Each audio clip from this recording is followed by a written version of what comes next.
instances of paranormal phenomena have been reported in this desolate place. Events that may reflect the area's tragic past.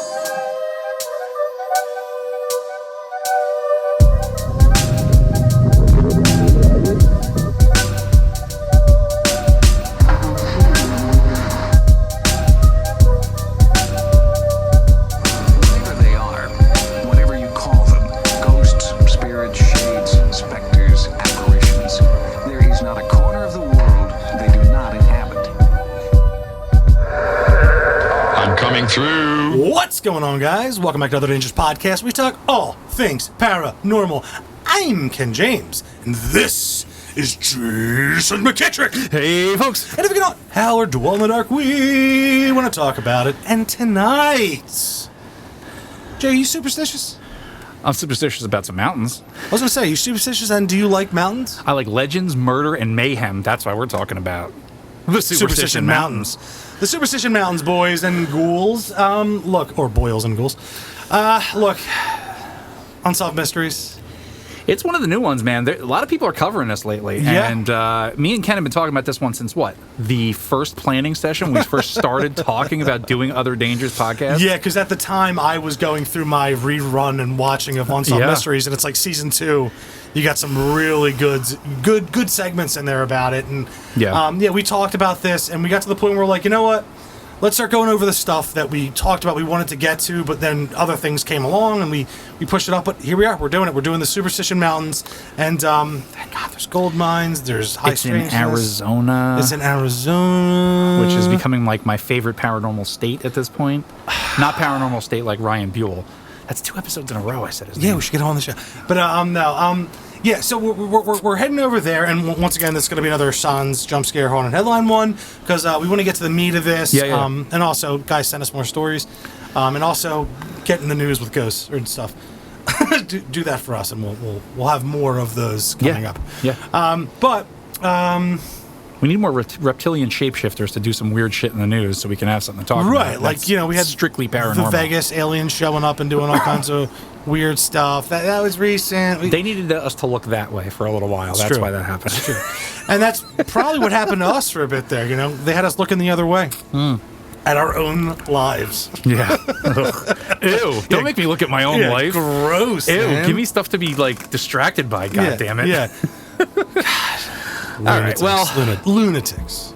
Like Ken was saying, this is one of those big ones, right? Because when you say the Superstition Mountains, it's not just a thing. Like, it's not just, oh, here are the mountains, the Superstition Mountains. There's so much. It's an area. It's this huge fucking area, and it's like a cluster of all this high strangeness. Because we started looking into this, and I was like, Ken, this might be a multi-episode kind of thing, because it's like UFOs, cryptids, ghosts, creatures, Native American spirits stealing souls from human bodies, hidden treasure. It just got missing people, headless corpses. Yeah, decapitations abound. It just goes on, and it's like we're gonna give a good overview on this, but like this is one of those ones where like there's new shit all the time. Yeah. Because people keep going to look for the Lost Dutchman's gold. They keep trying to find that gold, which we'll go over that. Of course, that's the main one. We'll probably get that out of the way first, but. You have all these stories that like just keep coming up, like the headless corpses, like that freaks me out. And like there's like the first reports of that, and we're gonna get into it. There's the first reports of that, but then there's also like recent ones, and then the missing 411 guy, David Paulides talked about those. That was kind of like folded into it, and it's just like, man, this area is like a magnet for like high strangeness. That'd be an awesome guy to get on. Dave Paulides, that'd be sick. He doesn't do a lot of interviews anymore because people have kind of really put the screws to him because he leaves out pertinent details.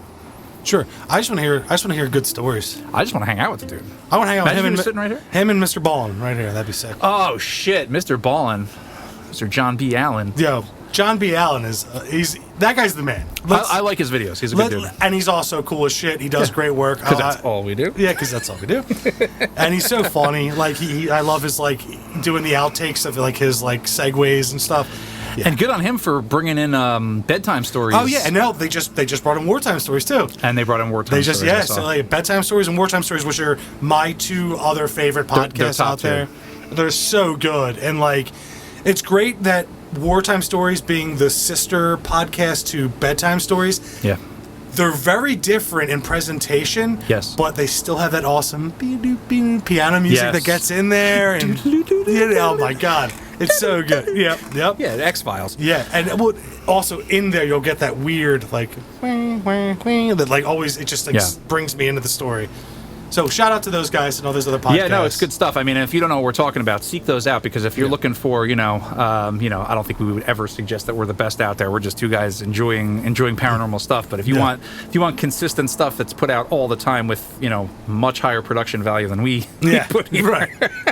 Well, maybe if one day we have a big studio, that's... Well, People Like Studios has been serving us well. People Like Studios is good. Yeah. And I mean, maybe one day it'll be, an actual studio somewhere that we both meet up at. We don't have that kind of cash. Maybe if we ever get that Patreon together, we'll... Maybe if Mr. Ballin picks us up, Mr. Ballin, pick us up. Yeah, pick us up, dude. You need guys with True Grit. Yeah, exactly. You want some True Grit guys? Two guys from Philly. Yeah, right. Philly area. Yeah, we don't want Aaron Mankey and Grim and Mild. Grim and Mild can stay over there because we are anything but mild. Sorry, I almost had a stroke when you said his name. Sorry. Grim? Yes. Mild? No. He's mild. Yeah, well, that's his company's Grim and Mild. It's like, dude, okay. We get it. You want to just turn this into a hate cast? We'll just have a hate cast today. It should just be called I'm a Pussy. Him and Chills just hug. Yeah. And they make a rap song. They just snuggle by the fire. It's okay. It's not too scary. Yeah, it's not scary here. Let's go over some fake videos. Yeah. And then Aaron Mankey's like, there's witches. And they were right and we were wrong. Witches are real, and they were created by, you guessed it, Abraham Lincoln. Abraham Lincoln. Yeah, then he's like, who was that man? You guessed it. Adolf Hitler. Yes, you guessed it, Frank Stallone. Yeah. His shot was true. Old school Conan O'Brien episodes. Yeah, dude. Yeah. Or he would cut to just fucking scenes from Walker, Texas Ranger. Yes, that was awesome with the kicks. Chuck Norris just wheel kicking somebody. And then Paul Rudd showing up with the Mac and Me clips every time. Yep. And Jeff Goldblum showing up with the year 2000. Those were the year 2000 then became year 3000. God tier. Yeah. God tier. And then Billy Joel Confessions. Yep. Those were awesome too. In the year 2000. Yeah. So good. All right, now we completely fucking off the track. But that's what we do. This is the Off the Rails podcast. Yeah. All right, so Ken. Yes, sir. The Superstition Mountains. Yes. A series of jagged mountains resembling serrated teeth sticking into the desert sky at the edge of the Tonto National Forest. Winnegar Riff. Laying east of Phoenix, they cast an ominous shadow upon the metropolitan area, filled with ghost tales, monster encounters, ghost tales. Yeah, absolutely. They would have cracked that wide open. Scrooge McDuck doesn't fuck around. Yeah. Unlimited resources. Launchpad McQuack's out there fucking. Yep. Gizmo Duck. And tales of UFOs. Not phony tales, just tales of UFOs. Yes. DuckTales. These are mysterious as the devil himself, and for all those dark tourism enthusiasts. Yeah. Full of legends and weird happenings. Right? So this is one of the ones, man. I mean, when you hear about this topic, you're usually talking about the most famous topic, and that is the Lost Dutchman's gold mine. Yeah, and anytime it comes up, my brain shoots back to Unsolved Mysteries and that old salty dog talking about the tablet he found out there, and with the symbols. That, and you know what else I think of? The beginning of Indiana Jones and the Last Crusade. Okay. Because I just think of them going into the mountains there. I don't know if it's meant to be that, but like they go out there and there's that hidden gold. You know what I mean? And they fight. I just. Hey man, same kind of vibe. Hey man, Steven Spielberg and George Lucas do their research. So, or they sell their shit and it gets ruined. They did do their research. Yeah. The face you just made with the blowing air up your face. Yeah, that's the state of everything we used to love. Yeah, it's true. The Lost Dutchman's gold mine, right? Yes. According to legend, a rich gold mine hidden in the southwestern United States, such as the Superstition Mountains. Yes. The location is generally believed to be in the Superstition Mountains near Apache Junction. Now, if you say that name, Apache Junction, that's usually where they go for like ghost adventures. They had the Apache Junction episode. I want to say Ghost Hunters did too. I don't remember though. So Apache Junction, it's east of Phoenix. We're talking about Arizona, obviously, and we've sung the praises of Arizona. This is like the paranormal state. I mean, it all happens within the borders of that state. Yeah. I don't know what they have. Everything. It's high strangeness central. It has to be spook central. Right. It has to be because of the landing. It has to be because of J-Rock. Land of Enchantment. You think J-Rod's involved in this too? Dude, I think... If I'm not being funny, if I'm being like dead ass, if I'm being dead ass, yeah, I really think having some kind of interdimensional being there, yeah, opens all these things trying to get it back, and like, you know, maybe something's passing through, and like other things sneak through. I mean, like go back to Skinwalker Ranch when they were saying the lights, yeah, like the lights that would show up, yeah, and they're going. The portals? These are portals. They're not lights, and you see the creatures coming through. Like, just that concept to me, I mean, that's, honestly, I really do think that's where this high strange stuff comes from. You think he's like the catalyst? For him being on this side too long, yeah, it's like you can't cross over. I'm trying to think of a movie reference or pop culture where you're there that long and you can't get back, and it's wearing on the environment. Okay, Far From Home. Or No Way Home. Yeah. When glitching. Everyone's through and it starts to open up because the spell went wrong. Yeah. And they're all about to come through. Yeah. Something similar to that, not Marvel, but something similar to like just the fabric of unnatural fabric in our dimension. You're in this right lane, but it was one of the Spider-Verse movies with Miles Morales. They were in the other dimension for too long, and he was starting to squits out. And because it was also fucking with the environment. Sure. Same kind of thing. Same kind of thing. And I think, not to that grand scale or anything you can clearly see. Yeah. It's just because we can only see things in our dimension, right? So any kind of interdimensional interference could definitely lead to some bleed through. Exactly. And I did some fair thinking about this. J-Rod is the older, distinguished uncle of Zip Zap and Gleep Glorp. Mm-hmm. They came and got him. Yeah. Yeah. Yes. That was the rescue mission. Absolutely. And I think the Phoenix Lights was a distraction for them to go. It was like Rogue One. They were... Zip Zap and Gleep Glorp were the ones getting the plans. So it was an inside job. Oh, of course. Of course. So it's always been just aliens? Always has been. Perfect. There's a lot of strange shit that occurs in this area. All right. So there's been many stories about how people have been talking about finding this gold for a long ass time. Yeah. All right. There's stories about how to find the mine, and each year you have people that just go out there. There's guided tours. Hey, come on out. You might find it today. They're not gonna fucking find it. This is like the land equivalent of like Cortez's gold. You know, like. Maritime fucking... This is the real one, though. I mean, and there's people who have died looking for this shit. Plenty have, yeah. So it's funny, too, because in typical American fashion, the mine is named after a German immigrant. He's not Dutch, and there's a reason for that. So Jacob Waltz, born 1810, died in 1891, who purportedly discovered it in the 19th century and kept its location a secret. Long life for those days. You know, maybe it was alien gold. I don't know. Dutchman is a common American term for a German, and this is why. So, if you're German, the word for that is Deutsche. That sounds like Dutch. And we're like, oh, this guy is He's Dutch? Oh, he's Dutch. Yeah, so when they said, oh, who are you? Where do you come from? If he said Deutschland, or if he says, I'm Deutsche, that means German. They're like, oh, he's Dutch. Yeah. They're like, I don't want to look into this anymore. And Arthur Morgan's like, Dutch, I can't do this anymore. Yeah, so he's not Dutch. It just got because... Yeah, because we, as a people, tend to generalize. Yeah, they were down with the stew, and they just completely got just destroyed. We're not bleeding over with that?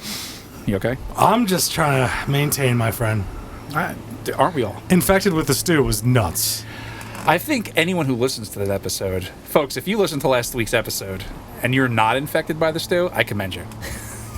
And not just that, you probably are a reptilian. If you're looking to get infected by the stew, I want you to go to your local ShopRite food store, go get a can of Dinty Moore beef stew, heat it up, listen to last week's episode, then come back to us. I'm sorry. The Lost Dutchman is perhaps the most famous lost mine in American history. Dude, it's the fucking gold standard. Dinty Moore. It's beef fucking stew. Okay, it's an American legend. Okay. Almost as big as the Lost Dutchman mine. You all right? Wouldn't Roy Rogers hit the spot right now? Just leave me alone, dude. Oh, I'm sorry. Roy Rogers still has the best fries in the fast food game. I've had Roy Rogers since 1990. What did I tell you about the recordings? Fast, loose, and sexy, baby. That's what we're doing this week. We're Brandon Marsh. Yeah, this is Brandon Marsh's style all day. I'll go back. Lost Dutchman is perhaps the most famous lost mine in American history. Yeah? Yeah. Arizona place name expert Bird Granger wrote, as of 1977, the Lost Dutchman story has been printed or cited at least 6 times more often than the 2 other fairly well-known tales, the story of Captain Kidd's lost treasure, very famous, and the story of the Lost Peg Leg Mine in California. I don't even know what that is, because you know what? It doesn't even compare to this. Yeah, good comparison, Jagoff. Yeah, Lost Dutchman mine fucks. The Lost Peg Leg Mine, who cares? Yeah, doesn't fuck. No, not at all. Keep your pussy peg leg bullshit. No Dinty Moore stew. People have been seeking the Lost Dutchman's mine since at least 1892. Yeah. You think Arthur Morgan tried? Dude, I'll tell you what I found. Can you find giants in that game, too? You can find... Dude. Giants are involved in this story. Dude. Yeah. Dude, Arthur Morgan is the man. He's like our honorary third guest who's not even in the room. You know what I mean? Yes. His spirit is here. In this one, shout out to Sween. Sween knows. Arthur Morgan he's the guy, and he's with us right now. Okay, I dig it. People have been seeking the Lost Dutchman's mine since at least 1892, while according to one estimate, 9,000 people annually made some effort to locate the Lost Dutchman's mine. Former Arizona Attorney General Robert K. Corbin is among those who have looked for the mine. That's a sick name. It's pretty cool. Attorney General Robert K. Corbin. He carries a gun. That guy was probably in the Civil War. I mean, maybe. I don't know anything about the guy. His name just sounds like he was like an officer.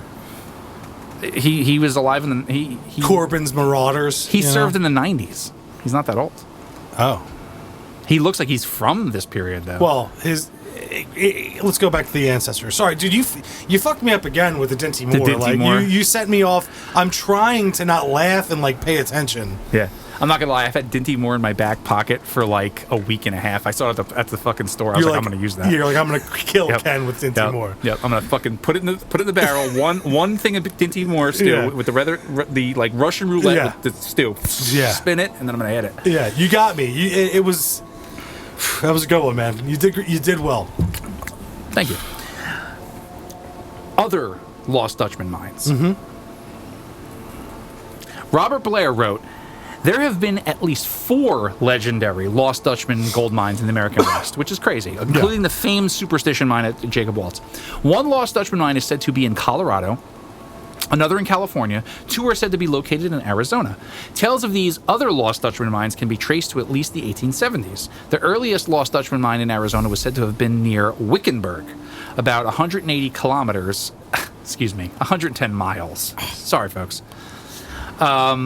Northwest of the Superstition Mountains. A, quote, Dutchman was allegedly discovered dead in the desert near Wickenburg in 1870s along saddlebags filled with gold. That's that famous story. Yes.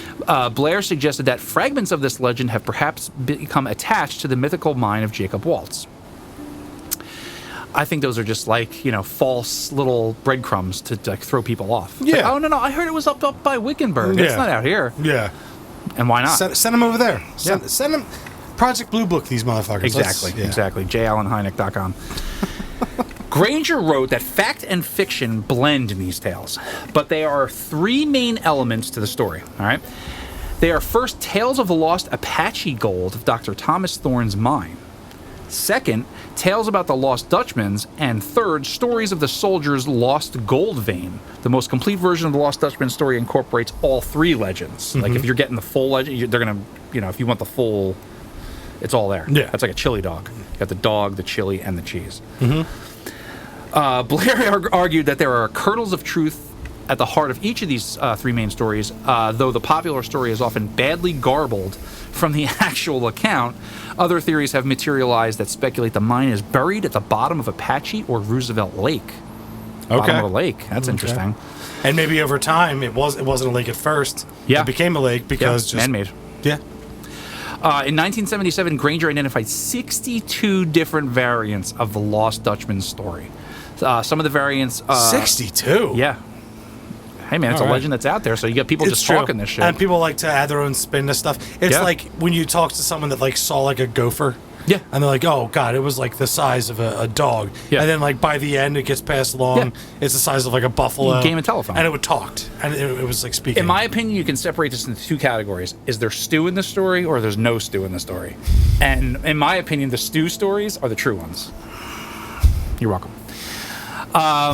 So there's a lot of variations, but others are substantial, casting the story in a very different light from the other versions.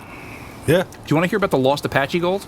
Yeah, you were very emphatic with that stew point, and it's like... Truth is truth, man. All right. So in this story, members of the Apache tribe are said to have a very rich gold mine located in the Superstition Mountains, even though they don't care about gold. Yeah. Interesting. Famed Apache Geronimo is sometimes mentioned in the relation to the story. In most variants of the story, the family of a man called Miguel Peralta, this is a big one, discovered the mine and began mining the gold there, only to be attacked or massacred by Apaches in about 1850 in the supposed Peralta massacre. That was the big one, yeah. That's where they have, like, there's some, like, evidence out there about this man. Years later, a man called Dr. Thorne treats an ailing or wounded Apache, often alleged to be a chieftain, and is rewarded with a trip to a rich gold mine. He is blindfolded and taken there by a circuitous route and is allowed to take as much gold ore as he can carry before again being escorted blindfolded from the site by the Apaches. Do you think, trying to get back there, he pulled the Beverly Hills Ninja? Yeah. Where he blindfolds himself, he's like, you're leading us astray! Yes. Yeah, okay. Thorne is said to be either unwilling or unable to relocate that mine. Yeah. Now the Peralta you're blindfolded, it's the fucking this comes desert. up in all these, the Peralta. The truth about the Peralta mine, most likely because Pedro de Peralta had been the Spanish governor of New Mexico in the early 1600s. His family name of Peralta was the inspiration for a number of legends in the American Southwest. James Rivas tried to assert that the Peralta family had a Spanish land grant and a barony granted by the King of Spain, which included a huge swath of Arizona and New Mexico, including the Superstition Mountains. The Peralta massacre is a legend that Apaches supposedly ambushed a mining expedition the Peralta family sent into the mountains. Some carved stones in the area as referred to as Peralta stones. This is interesting too. Like I came across this. Like I said, well, these are mentioned in the Unsolved Mystery segment, the Peralta stones. Yeah, because they have they almost like serve as like a map. Mm-hmm. They have different inscriptions and carvings. Yeah, and different symbols. Yeah, no, and they're alleged like treasure maps, which is and you know treasure maps. You never know if they're real, if they're modern forgeries. But I saw City Slickers. I get it. Right, the Legend of Curly's Gold. Yeah, no, you never know if the maps are real, if they're like some modern forgeries, but they add to the flavor of the story. Sure, what's better than like trying to suss out what's real and what's not from like carvings and maps and shit? Yep. The Goonies did it. They sure did. And guess what? That movie kicked ass. Yes. So the main story of the Lost Dutchman story, we have this tale that involves two German men. Right? We have Jacob Waltz and Jacob Weiser. However, Blair argued that there is a strong likelihood that there never was a second man named Weiser. He was just drinking a Budweiser. Yeah. Rather than a single person named Waltz was, over the years, turned into two men as the Legend of the Dutchman mine evolved. It was contended that this story can be divided into hawk and dove versions. Right, they should be proud of doing it their own way. Divided into hawk and tua versions. Oh. Yeah, I'm tired of her. How about you? I was tired of the fucking first week. At first, it's like, oh, she's having fun. Yeah. I was like, that's cool. Yeah. And then, like, it was like, all right. She's got her own TV show. Yeah. She's doing whatever. Yeah. No, the moment that everyone started making the jokes, it's like, I was like, I hate the culture here. Mm-hmm. And then I thought that was her singing the national anthem at the All-Star game. She'd probably have killed it. Yeah. Apparently, if, you know. She would have killed something. Yeah. You know what I'm saying? A wiener. Woo. Anyway, back to Jacob Waltz. In most versions of the tale, Jacob Waltz locates a rich gold mine in the Superstition Mountains. In many versions of the story, they rescue or help a member of the Peralta family and are rewarded by being told the location of the mine. Waltz is attacked and wounded by marauding Apaches, but survives at least long enough to tell a man called Dr. Walker about the mine. Waltz is also said to make a deathbed confession to Julia Thomas and draws or describes a crude map to the gold mine. In his book, Dutchman's Lost Ledge of Gold by John D. Wilbur in 1990 wrote that the Bulldog Gold Mine near Goldfield, Arizona, that's that Goldfield, fits very well the description Jacob Waltz gave as the location of his, quote, lost mine. Furthermore, Wilburn stated that geology indicates that there is no gold in the Superstition Mountains, which are igneous in origin. So even though they said that it was a cache set up by the Peralta family, that they hid their gold there. That's not actually the mine. That's a cache where they were storing all their gold, because they figured, why would they look there? Then there's the stories of the soldiers' lost gold vein. All right, in yet another version of the tale, 2 or more U.S. Army soldiers are said to have discovered a vein of almost pure gold in or near the Superstition Mountains. The soldiers are alleged to have presented some of the gold, but to have been killed or to have vanished soon after. This account is usually dated to about 1870. Also, according to Blair, the author of that book, the story may have had its roots in the efforts of 3 U.S. soldiers to locate gold in an area of New Mexico, based on an allegedly true story related to them by Dr. Thorne of New Mexico. So, you want to hear about the historical Jacob Waltz? And we can get through this fucking legend? Absolutely. So, there is evidence for sure of a historical Jacob Waltz, and suggests that additional evidence supports the core elements of the story that Waltz claimed to have discovered, or at least heard the story of, a rich gold vein or cache. Yes. But Blair suggests that this core story was distorted in subsequent retellings, comparing the many variants of the Lost Dutchman story to the game of what's known as Chinese Whispers, like you mentioned before. Yeah, it's the telephone game. Yeah. Telephone Chinese Whispers. Actually, I had an argument about something about this not too long ago. It's called the telephone game. Yeah. Where the original account is distorted because it's been retold so many times. Yes. Right? There was indeed a Jacob Waltz who emigrated to the U.S. from Germany. The earliest documentation of him in the U.S. is an 1848 affidavit in which Waltz declared himself to be about 38 years old. A man called Jacob Waltz was born on September 10th in Württemberg. Blair suggested that this Waltz could be the same Waltz who later came to be regarded as the legendary Dutchman, and that he Americanized the spelling of his family name. Note that tombstone that is pictured here, which we have a picture, shows the birth year of 1808. So it's close. They think that's this. They think he really did exist. Yeah. And then in the game of telephone, you lose. Yeah. Details will. Yeah. Details will. Get a little bit fudged. Yes. Waltz relocated to Arizona in the 1860s and stayed in the territory for most of the rest of his life. He pursued mining and prospecting, but seems to have little luck with either. An alternate view, which better fits the Lost Mine legend, is that he periodically appeared with large amounts of gold. This is the one we hear about. The Sterling legend reports that a Jacob Waltzer, those details getting fudged, sold $250,000 in gold to the U.S. Mint during the 1880s and had $1,500 of it when he died in 1891. I don't know what the exchange rate would be for now, but point, that's a lot of money. Yes. And I don't know why, but I'm imagining Christoph Waltz, the actor. This whole time. Okay, all right. As long as we're on the same page. The whole time. Okay. Glad we're on that same page. Yes. I didn't want to interject that earlier because I didn't want to just be like, shut up. Yeah. I mean, do you want me to tell you to shut up? No, that's why I didn't say it earlier. That's why I said I didn't want you to. Yeah, in 1870, Waltz had a homestead of about 160 acres, huge, near Phoenix, where he operated a farm.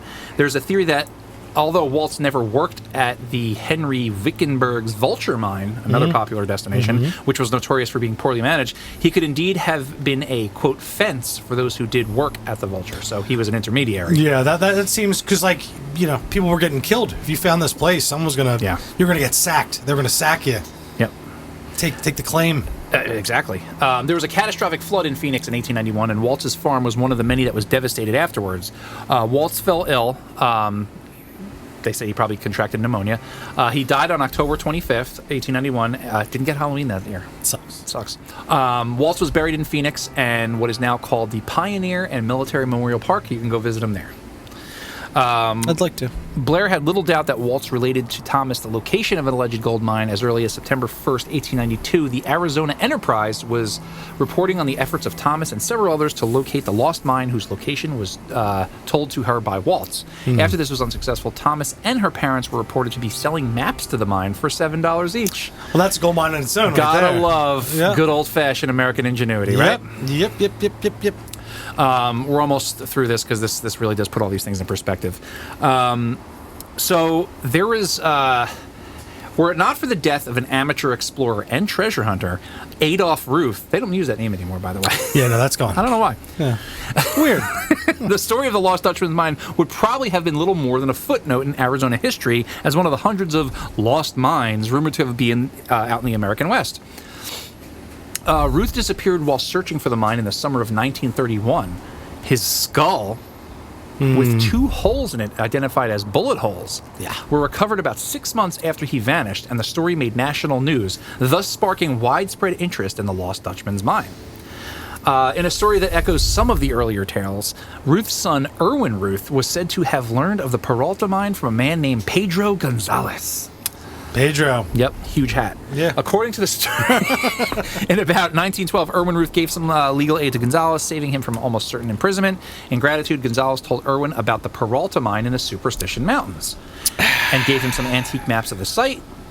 Gonzalez was claiming that he was descended from the Peraltas. Yes. That's why he knew about it. Erwin passed the information to his father, Adolf, who had a long-standing interest in lost mines and amateur exploration.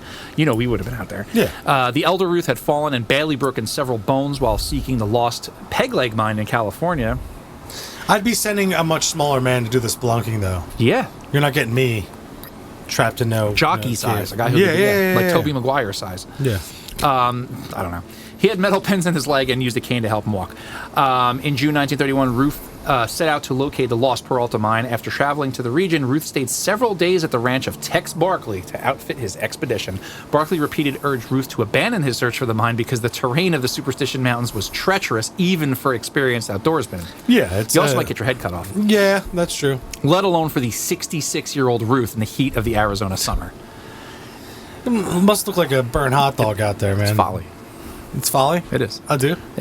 Yeah. However, Ruth ignored Barclay's advice and set out for a 2-week stint in the mountains. No, thanks. No. He probably got cooked out there. Yeah. Ruth did not return as scheduled, and no trace of him could be found after a brief search. In December 1931, the Arizona Republic reported on the recent discovery of a human skull in the Superstition Mountains. To determine if the skull was Ruth's, it was examined by Dr. Nope. Doctor No. Nope, Yeah. can't even try. I'm not even going to try. Yeah. A well-respected anthropologist who was given several photos of Ruth along with Ruth's dental records. As Kurt Gentry wrote, Dr. possibly identified the skull as that of Adolf Ruth. He further stated, after examining the 2 holes in the skull, that it appeared that a shotgun or a high-powered rifle had been fired through the head at almost point-blank range. God damn. Yeah. Making the small hole when the bullet entered and the large hole when it exited. Okay. It's what they do. It is what they do. We told you to stay the fuck away from here. In January 1932, human remains were discovered about 3/4 of a mile from where the skull had been found. Though the remains had been scattered by scavengers, they were undoubtedly Ruth's. Many of Ruth's personal effects were found at the scene, including a pistol, not missing any shells. Come on, man. And the metal pins used to mend his broken bones. So the pins from his bones were found. That's awesome. But the map to the Peralta mine was said to be missing. You ever think about that fear? You ever think about being out there like you found something big? Yeah. Can't trust anyone? And then you find someone you think you can trust? Yeah. You're out there, you're showing them your, claim or whatever. I think a recent story in the news actually is kind of comparable to this. There's that guy who just won the lottery, so he showed up at the thing where you have to accept a check in public and showed up in a Darth Vader costume because he didn't want anyone to know that he won all that money. There was the guy too that had the Scream. He wore the Scream costume as well. Yeah. Or the Scream mask. Yeah, dude, it's Yeah. I often, because I'm a Western fan, so I like to read about this kind of stuff and watch videos. I watched Bone Tomahawk last night, but just the idea of they found a treasure in that movie. No. Yeah, in the throats of the I don't even want to say the word they used, but yeah, that's just so scary. Like you know that you made it, right? You struck it. Yeah. Your wealth. How do I get this out of here? That's Who can I trust? Well, You that's can't. the problem You can't. because you actually have to make this happens with these stories all the time. It's like you have to make a partner because it's like if I don't make him a full partner, he's gonna go behind my back. I mean, it's just what they do. And grab a couple guys, and then those guys are gonna backstab me. Yeah. And then those guys are gonna Yeah, let's get rid of the old man. Yeah. Split it 4 ways, and then during the adventure, they kill one guy. All right, we'll split it 3 ways. Yeah. Kill another guy. Let's split it 2 ways, and then it's just the last 2, and they're just sundown. Just also, Ruth's checkbook was also recovered and proved to contain a note written by Ruth wherein he claimed to have discovered the mine and gave detailed directions. Ruth ended his note with the phrase "Veni Vidi Vici." Like came, I saw, I conquered. Yes. Julius Caesar. Yes. Authorities in Arizona did not convene a criminal inquest regarding his death. Okay. They agreed that Ruth had probably succumbed to thirst or heart disease with bullet holes. Or might have committed suicide. Yeah. They were in on it. Inside job. Yeah. Dutchman mine was an inside job. Oh, absolutely. Psyop. Yep. While this theory did not ignore the 2 holes in the skull, it did fail to explain how Ruth had managed to remove and bury the empty shell, then reload his gun after shooting himself through the head. Dedication. That's how he did it. Yeah. Supernatural, even. Yeah. High strangeness here, buddy. Right. He used telepathic means. Yeah. Himself from the past came back and shot himself in the future. He opened the Doctor Strange portals, yeah. and it was like he did like double gun. Mirror dimension. Yeah, right. Yep. Blair noted that the conclusion of the Arizona authorities was rejected by many, including Ruth's family, and, quote, those who held onto the more romantic murder for the map story. Blair wrote that the National Wire Services picked up the story of Ruth's death and ran it for more than what it was worth, possibly seeing the mysterious story as a welcome reprieve from the bleak news of the otherwise typical of the Great Depression.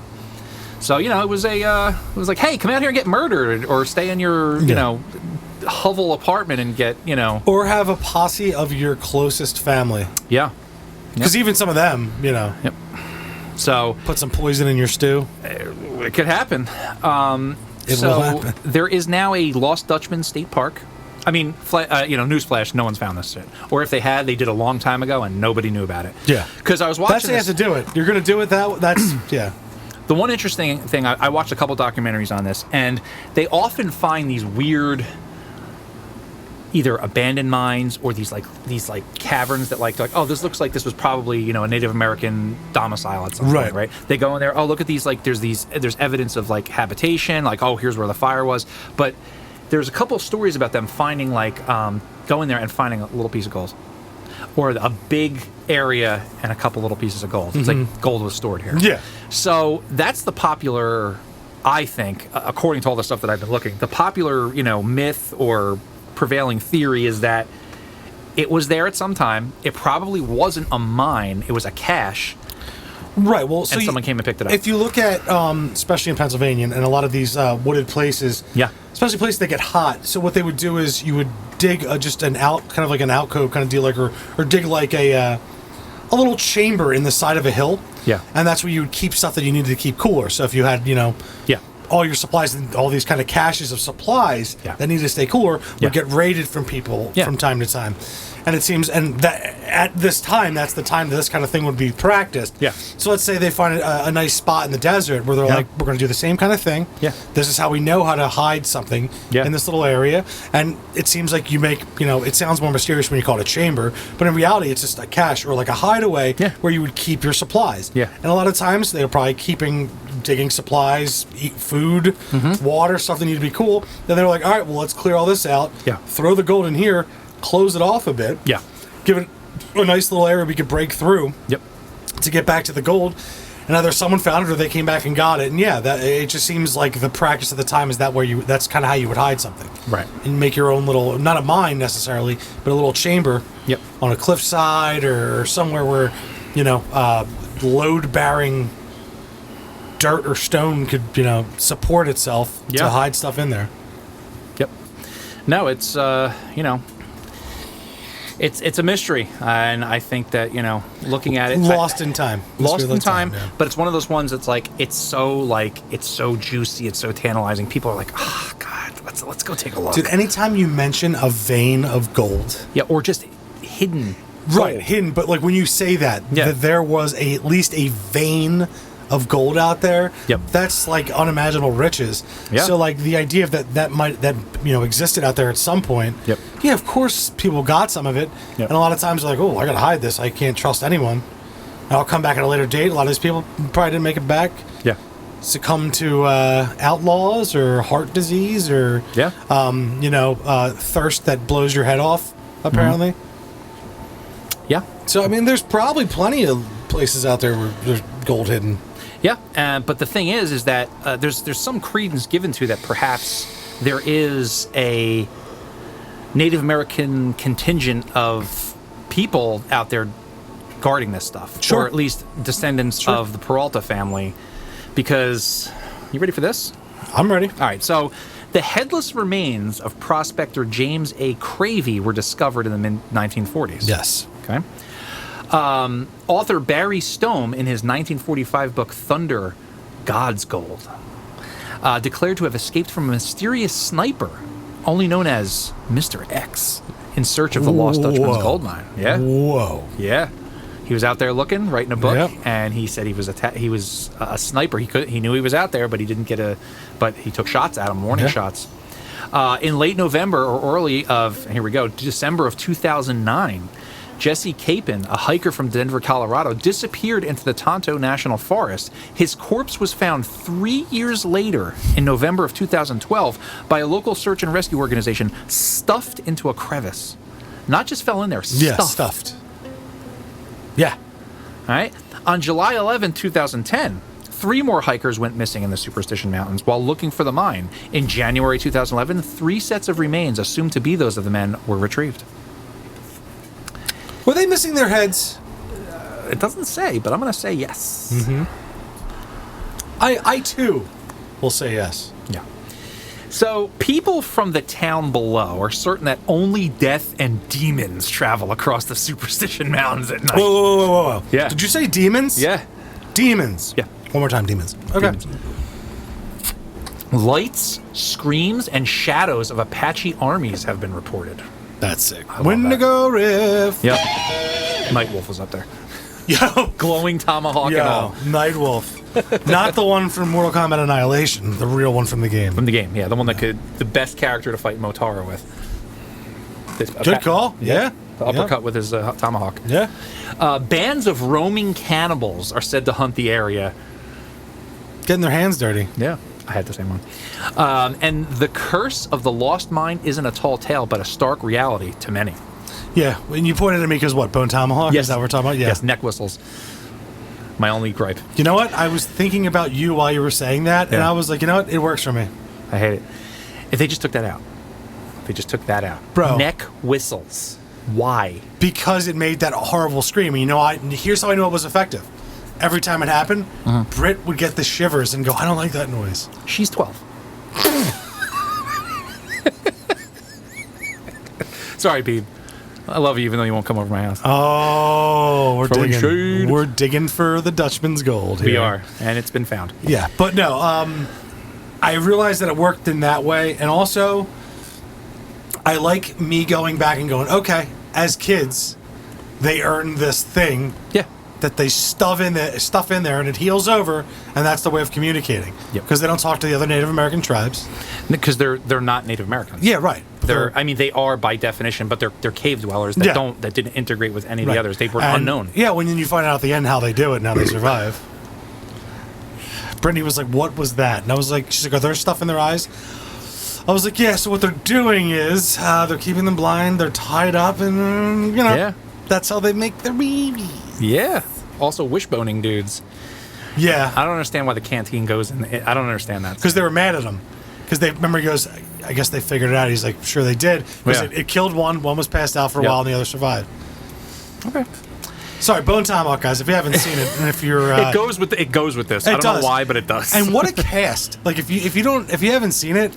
Yeah, and I was like pointing out who was who to Britt, and like besides, I can't stand David Arquette. Dude, it's wild because like Mikey. It's yeah, sorry, Mikey. It's wild because it goes from there's the point where it goes from not a regular Western, and it's when the guy gets hit in the hand with the arrow. Yes. That's the lightning strike, and it goes, where the fuck are we going now? Yeah. Even the dude from Lost that no one likes is like awesome in that movie. Oh yeah, Michael Fox, in the white suit, the gunslinger. Yeah. Yes, he's very cool in that. He's the one that gets the arrow in his hand. Yes. When he wakes up with the Mexican dude with a knife in him. Yeah. And Patrick Wilson. Yeah. Taking a lesson from when we told him you hear a noise. Do you mean Ocean Master? No. No, I mean Ed Warren. Yeah, okay. I mean Ed Warren. I still love that guy. It sucks because like he's so great in that too. I mean the Night Owl. Even better. Even better. You don't like it? You weren't a fan? Oh yeah, no, I like it. He bugs me. Patrick Wilson bugs you? A little bit. Is it because the Ed Warren and the Ocean Master thing? I don't know. I think it might be. It could be. I've always enjoyed him. He's fine. He's just not my favorite. He's in a movie with Kurt Russell. Everyone else are ants. It's true, but he kicks it. He rocks shit in that one. He rocks in the words. In the words of Paul Rudd. Yeah. I always thought Rocking Patrick Wilson was kind of a Streisand, but Yeah, I think he's rocking shit in this one. All right. Amen. I also appreciate the leg thing because of my leg. Okay. So I appreciate the being able to do stuff like that with like pushing through. It's one of those things that it's they like have kazoos in their neck. I can't get past it. I want to recut that movie and have it make kazoo noises every time that they That'd be show up. hilarious. A slide whistle too. Yeah. Yeah. No, I honestly I think it works, and we can disagree on it. That's fine. It's just goofy. It's a goofiness that doesn't need to go, in my opinion. I get it. Well, would you rather just have not say anything at all, or have a different language? Let them speak in weird mumbles. Why do they have to have those whistles? I think it just makes it a little bit. They don't have the wherewithal to alter themselves surgically to have neck whistles and it not get infected and then die. Yeah, but you look at different tribes that do stuff like that. That's the kind of the thing. It's their fucking trachea. I don't know. It's just too goofy. I get you. That's my one. But it lends itself to the stuff you hear in the distance. That's the idea. You hear those noises. I get it. And a lot of stuff come. I know you get it, but I'm just saying why it works. They could have easily had whistles that they had that were just on their belts. Them being in their neck. They have wherewithal to make whistles. Yeah. Ancient man's been making. That's the first musical instrument. Dude, whistles. That movie's so good, though. Yeah. I'm sorry, that movie's so good. It's brutal as fuck. I have to be in the mood because like that scene where the dude gets fucking split because they scalp him and then they hammer the fucking scalp into his mouth. I have to be in the mood for that movie. That shit is that's brutal. the thing. The thing that's what I like about it is like you're going back to the days of how things work. Yeah. We're meeting at this bar. Everyone comes marching out. Yeah. You see that the mayor's wife's really the one in charge. Right. The way they talk to in the movie, the dialogue. No, it's great. It's the lead up is fantastic. It's a great western, and Kurt Russell's the fucking man. Dude, when they are wishboning the guy, and he's telling him there's a whole National Guardsman coming up here, and they're all gonna die. You're like, whew. And then when the father from Step Brothers is like, he's like, is that true? They're coming here, and he's like, no, I'm trying to let this guy have a... He's like, well, why'd you say it? He's like, well, because if that was happening to me, that's what I would want to hear. Yeah. And then when it's going down to him, he starts going, Sheriff, you're going to be avenged, because he doesn't have the words, it's just, and he gets up. And dude, I know I'm going on a tangent here, but when Patrick Wilson gets there, gets one of the last ones, and he gets up as that moment where after he kills the one and he stands up for a second. Yeah. That's all he's got is that, but he stands up one last time and then falls and gets there. And then he's like, is there anything I can do for you? Put that repeater in my hand. Yeah. And, and then there's 3 left and they're off in the distance and you hear the boom, boom, and they're sitting there and then boom, one more. And you're like, he got them all.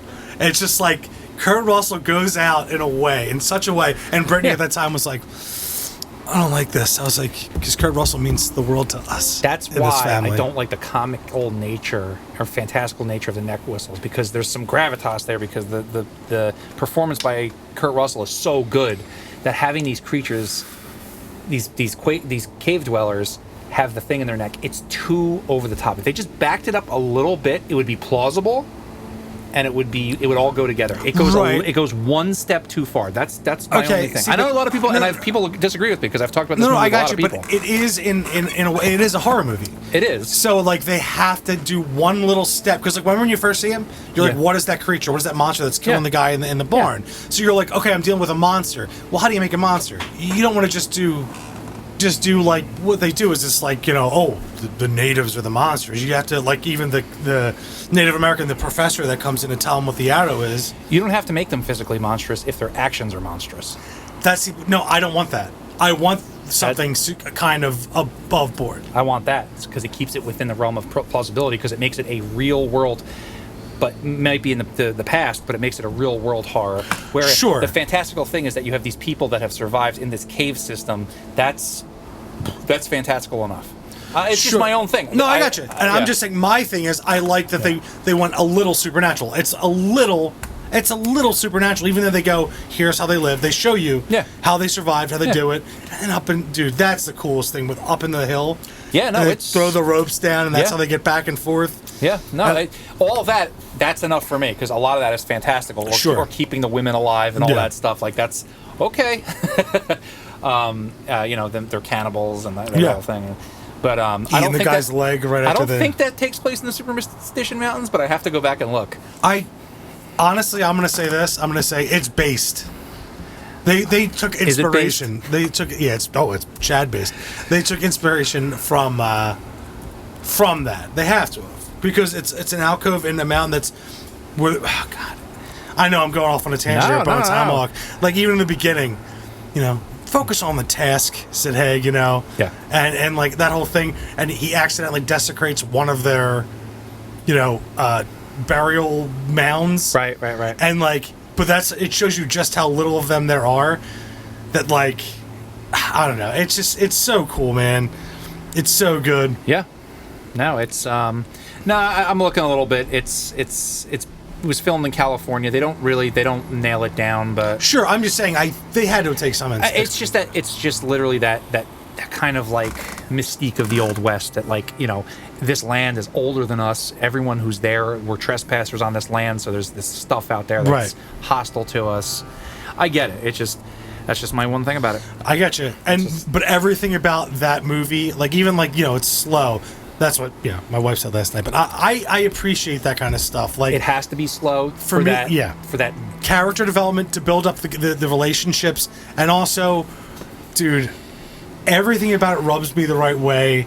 Just in this is how it was. Even when before Kurt Russell's leaving his wife, right, and he's packing up to go, and they're all about duty and honor, and he's just cutting up these cheeses to put in a bandana, and his wife's cutting has the loaf of bread.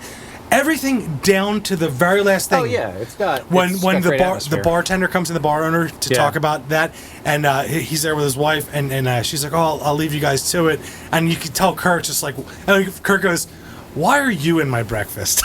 That line, and then he goes, his wife goes, "I'll leave you guys to it," and he goes, "All right, speak." Yeah. Come on, man. Yeah. Just all the writing and all the dialogue of that. Yeah, no, it's good, and it has to be a slow burn to get you there, because it's that slow build up with the dread. And because it has to get you from the opening scene to a guy getting fucking split by these fucking caves. Well, it's how do we get there? Well, there has to be that slow build. And then you deal with, bandits and things like that, and everything, and the slow trek that it is, and even when the gunslinger has to put his horse down. Yeah. There's a lot of moments in that movie. I don't know why this turned into the Bone Homicide. Because I watched it last night. I wanted my wife to watch it, and I knew we were doing this. I knew we were doing, Superstition Even the Mountains. title, Bone Tomahawk, you're like, why is it called that? And then you start seeing them. Yeah. And then you start seeing tomahawks made out of bones. Yeah. It's, I'm sorry. I know it's horse jaws or whatever. Yeah. I know I derailed it a bit, but go watch that movie. And then go look into the Superstition Mountains and then go watch that movie. Yeah, and speaking, once again, getting back to the superstitions. 2 episodes in the last 3 that we mentioned Kurt Russell. He should be mentioned in every episode. Mm-hmm. That's why I love you. Oh, yeah. He's a god among men. Yes. In trying to nail down all the supernatural things that have happened in the Superstition Mountains, it's kind of been a chore for us. Usually we come out, we look, we're like, hey, Ken, what are we doing? We pick a topic, we research it, and then we go out, we'll find some internet articles, or we'll find a show. This one, for the supernatural stuff, paranormal stuff, it's not very defined. Right, so most of the time when we have a topic that we know, because most of these things we know, so when we go, oh, okay, we've seen this on it, we know this is here, we've heard this, we've heard it a bunch of times in other places, but when you go, okay, how do we compile the information in one place? There really isn't a place where it's all compiled in one place, because you have to kind of cherry pick from this video, that video, this article, that article, where it makes it not so easy to have a cohesive list to read off. Yeah. Honestly, what I found this time was there's a lot of message boards and and the like of people just sharing their experiences. Right. We have a lot of mentions of ghost lights. That's a big thing that comes up with the superstitions. And if you think about it, that might be enough to start all these legends going. Yeah. If you're living in surrounding areas and at night you look out to the mountains and you see weird lights, that's enough, I think. See, you know what? I was always, growing up, hearing of the fantastical and the over-the-top stuff. I was always of like the ghost lights. Older I get, the more we've done this, the more we've gone over, the more that the magic has kind of died with the big stuff.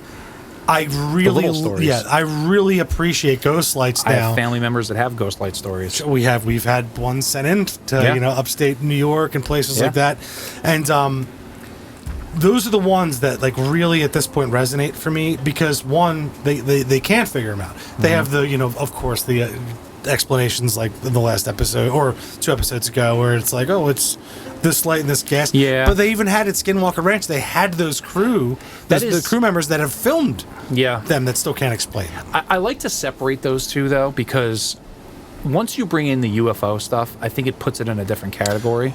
Sorry, I meant in the way of explaining away things with those kind of explanations where they go, the explanation is super similar. It's gas from this refracting off heat and it's like, it's not a mirage, but it's a lighting effect from like the sun going down, coming off the vapors, still resonating in the atmosphere. The difference is, though, it's like paranormal experiences. Nobody has to try to refute those because they're like, everyone has them. They're weird. They're unexplained, and they'll always be in that category. And there's something about them that's just unexplained. People have their personal stories, and it's what it is. It's almost like we're going to do an episode about it. But then the alien stories, you have to have these government, screws that have to come in. Jagoffs? Yeah. That have to come in and give you these weird explanations because if it's true that these things are happening, they got to throw you off the trail. Right. They don't do those with paranormal because most people will be like, whatever. They'll just think they're crazy or it's just an anecdote. Right. When you bring in the UFO stuff, it puts it into a different category, in my opinion, because there's always somebody that has to come in and say, well, we have to explain this because it doesn't fit into our, realm of what we're experiencing in this life. So it's just those two things, in my opinion. You have two categories in those. If you see a ghost light and it mimics the motion of someone walking with a lantern or people walking, that's ghost. If you see one that's up in the air and does turns at 45-degree angles at speed and then disappears or drops up and down at amazing altitude, that puts it into the UFO category. Right. Well, I'm going back to Skinwalker Ranch episode of Unsolved Mysteries where it wasn't in the sky. It was off in the distance. I'm just talking about the nature I know, but I'm of it. just saying what I was talking about. And here's what I love about desert paranormal stuff. Not, once again, excluding the UFO stuff from it. I love that it's almost just as vast, and it might as well be the moon. It might as well be the bottom of the ocean. Because the things that it takes to survive out there and actually do, experiments or all these kind of controls of anything, it might as well be the moon. You need so much preparation. Like, some people have survived by themselves and gotten lucky. But there's also people that'll survive an incident. And they'll go, I'll be fine, I'll make my way back, and then die. And I think that like it's inherent in those stories because when Native Americans talk about these areas, why they're so sacred, it's like if you're going to go out there, you have to be out there at your tip top. You have to go out there, you have to respect everything, and you're going out into this area, which they call these areas like land of the gods and lands of these spirits because going out there, it's inhospitable to human life. And it's almost like if you're looking at it from that point of view of like a Native American or someone in that category, you're going to go out there and you're going to be like, well, I have to respect this area because there's these things out here, and they're already going from that perspective. So it's like, well, if I go out there, I can't just be like, taking a walk, I got my fucking bottle of water. You have to go out there with this mindset. And think about that, like the idea of taking these areas at face value when you go, okay, it's a wasteland, but then like the people that have survived out there the longest and established lineages that consider them religious in the way of not like our kind of way, but like in their holy areas. You got to kind of take it from them to understand that there's a reason why they've been elevated to such high fear and high reverence. Because, in a way, like you said, you have to be on your A game in such a point where it becomes this supernatural thing just to survive in these areas, because not just of the wildlife, the predation, not just because of pitfalls or whatever it might be out there, not just because of the weather conditions, just because what it takes to exist in that area, and who knows better than the people that have existed out there without any kind of higher end technology, any kind of thing. They just existed because they're a hard people in a hard life, and they know when they're looking at something, they go, okay, this is almost a deity in its own right in the area, right? Because you have to go in with such a respect and reverence that you're it's almost like a prayer or something when you walk in there. Because you're going in there and you're not going in there and it's like, a walk out in nature. No. Like a normal walk in nature. You're not taking a hike. Yeah, you're not taking a hike because when you go out there, you're in danger at all times. Everything is, there's not enough water. That you're in direct sunlight. There's rattlesnakes. There's mountain lions. There's all these things. Yes, skinwalkers. When it does happen, these crazy thunderstorms that come out of nowhere, and then it gets so cold in the night. Yes, it's like that's another thing people don't realize. The desert is fucking cold at night because there's no insulation because there's no plants. Yeah. So it's hot as fuck in the day. And during the day, you're the lack of oxygen that you're surviving off of because there's no vegetation to create that, and you're just out there like. And then night comes and it's so cold and your lungs are so labored from all day breathing in. I'm sure everything gets kicked up too. Sure. The stuff you're breathing in and you're just getting burned. Yeah. All your nutrients are getting burned out of your body. Yeah. So it was seen as a challenge by native peoples just to go out there and do these things. So you had to treat it with respect because whatever, angle you're looking at this stuff from, whether there's deities out there or it's just nature is harsh or whatever, you got to go out there with like a level of respect. Right. So, and that's what I'm saying. The flip-flop of like, Judeo-Christian or Muslim or any kind of like religion that we have that's been like, their kind of religion isn't that same thing. No. You know what I mean? It's like, it's a respect of, that they make a story or an entity out of the natural thing. Right. Right. And it's passed on in that way. And it's almost like an anecdote to where, an anecdotal like story as to why this is this like exalted place, which is lifted up to a deity. Right. And then there's these like, if that made sense to anyone. I think it does, because then there's also on top of it you have these geological conditions where they talk about that there's areas under like immense pressure and there's these things happening below the surface that could explain some of these lights or can explain why there's these weird, like why the human brain may be affected by this whole thing. Yeah. This big stone thing that could possibly be like, it could be like a transmission kind of thing going on where we're receiving messages in some kind of way that we don't even understand. Like the Devil's Tower and stuff like that. It's just... Yeah. There's something very primal about these areas. Yeah. And it kind of, no matter what your historical background may be, it kind of like speaks to this really primal area of our brain or soul or whatever you want to call it, and going out there just does things to people. And I think it forces people who go out there, if you're open to it, you kind of have these experiences because there's something ancient about these places, and it speaks to the ancient parts of us. Right, and you look at these kind of places too, and you're almost like, this doesn't look. It looks like it was made by something. You know what I mean? Just it's I know it's not. I know it's natural, but you look at these kind of places and you're like.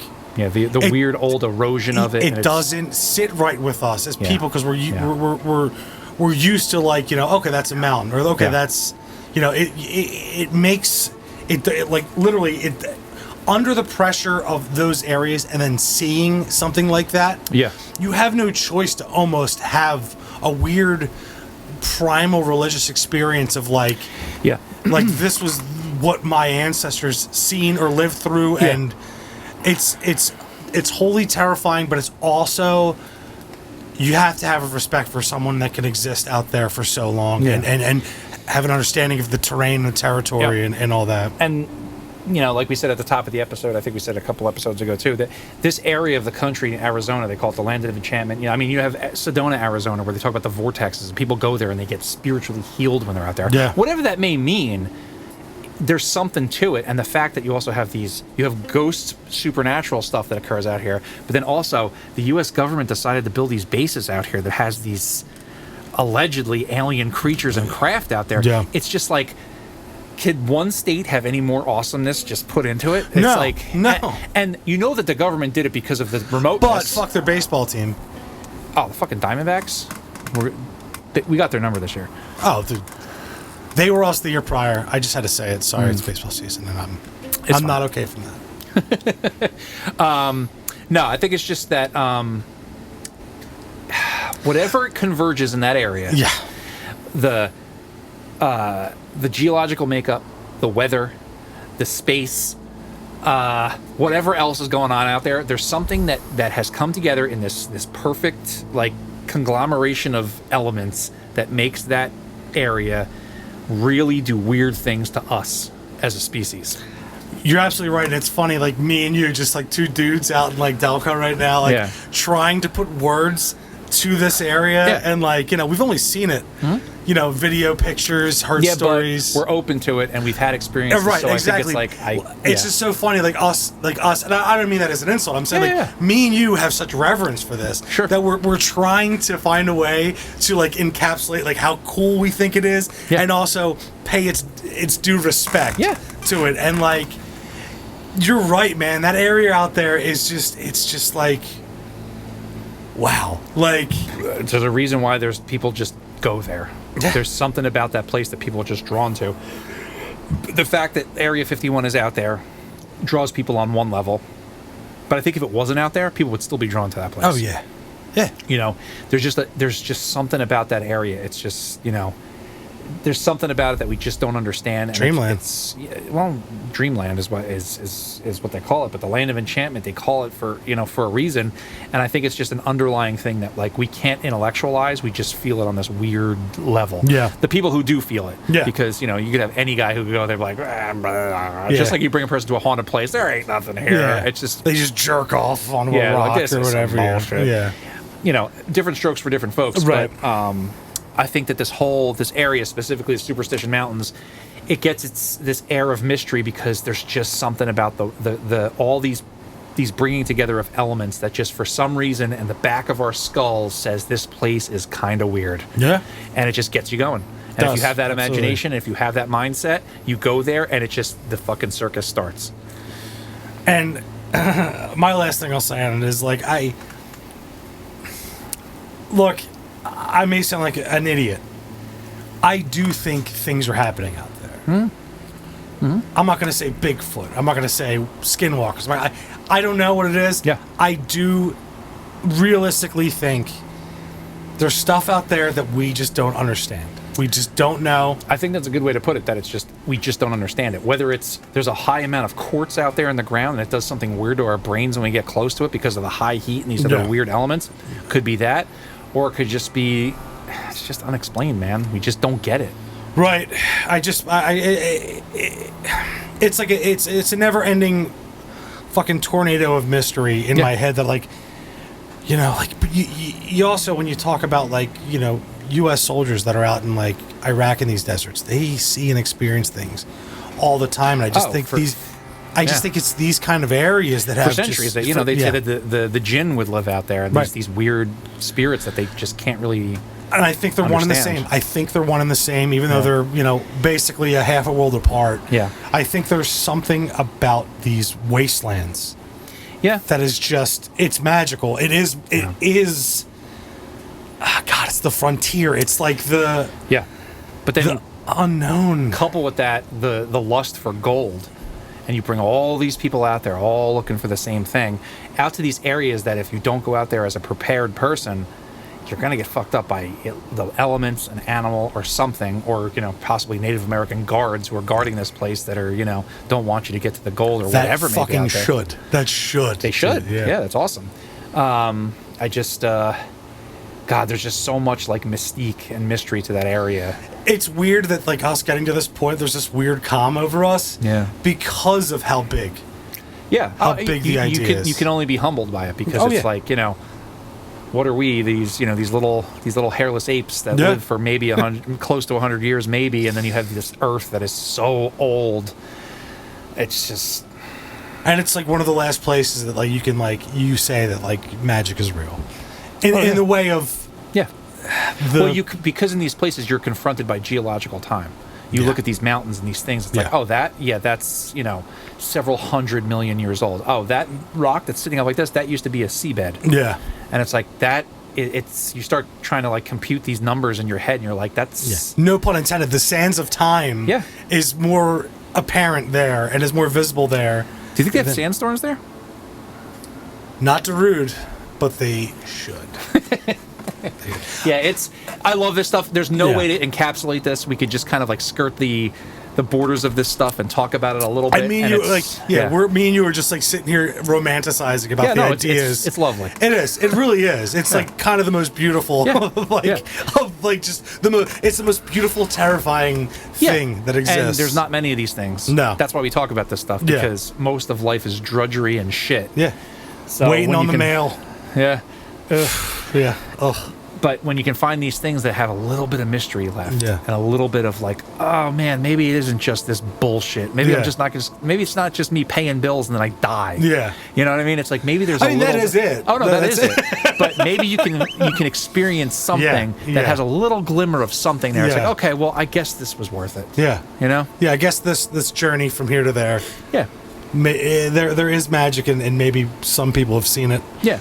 And we're getting the stories, we're getting the tales from it, and God damn it, if that's not my favorite thing. Oh yeah, and why not chase it? Because our next episode is probably and why not chase it? Because if you don't, it seems like a life kind of like unexamined. Like why just do the stuff that is accepted? Yeah. Why not examine the stuff that people have just been like, oh, it's whatever. Yeah. But then you look into it a little bit and you have a little experience. Yeah. Why leave it all locked in the secret vault of the Vatican? Those fucks. Seriously. Yeah. That's where all this good shit's locked away. And their Lucifer telescope. What the fuck? Why is it called Lucifer? Dude. How about it could see through time? Dude, I don't think they know the Lucifer lens is most of our listeners. That's what it is. I know. Why do they call it that? I don't want to go into this. Why does the Pope's throne room look the way it does? It's wild. Yeah. Because there's this. I don't want to go into. I don't want to get a cancer cheeseburger. Let's back off. There are theories that the high ups are actually worshipers of the devil, but we're not going to get into this. Okay. Let's not get into this on this episode. No. We'll do a Vatican episode. That'll get wild. Yeah. Old West. Let's go back Old West. That the god of the earth is actually evil, and that Lucifer is the bringer of light, and he's actually the god. Shit. It's wild. No shit, buddy. Yeah. I'm not saying to you. No, I'm just saying.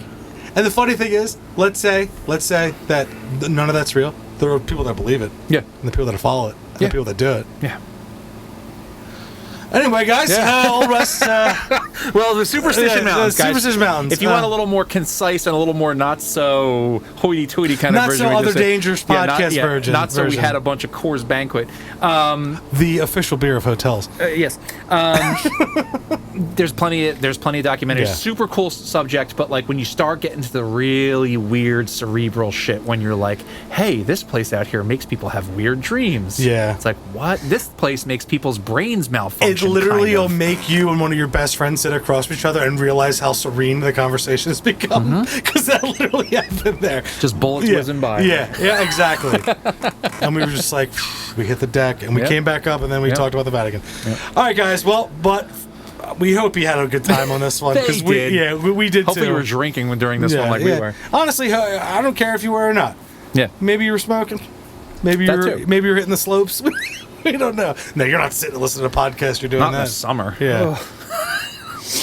Getting ready to rock. But anyway, guys, for this episode of Other Dangerous Podcast, I've been Ken James. And I'm Jason McKittrick. And as always, have a spooky evening. Spooky. They're lying to us. Thank you for listening to Other Dangerous Podcasts. Have you encountered the other dangers? If so, you can email us at otherdangerouspodcast@gmail.com. And if you'd like to have a discussion about the paranormal, you can find us at Other Dangerous Podcast on Facebook and Instagram. There you can find submitted pictures, videos, and artwork from listeners. We are now streaming on YouTube, Spotify, Apple Podcasts, and anywhere else podcasts are streamed.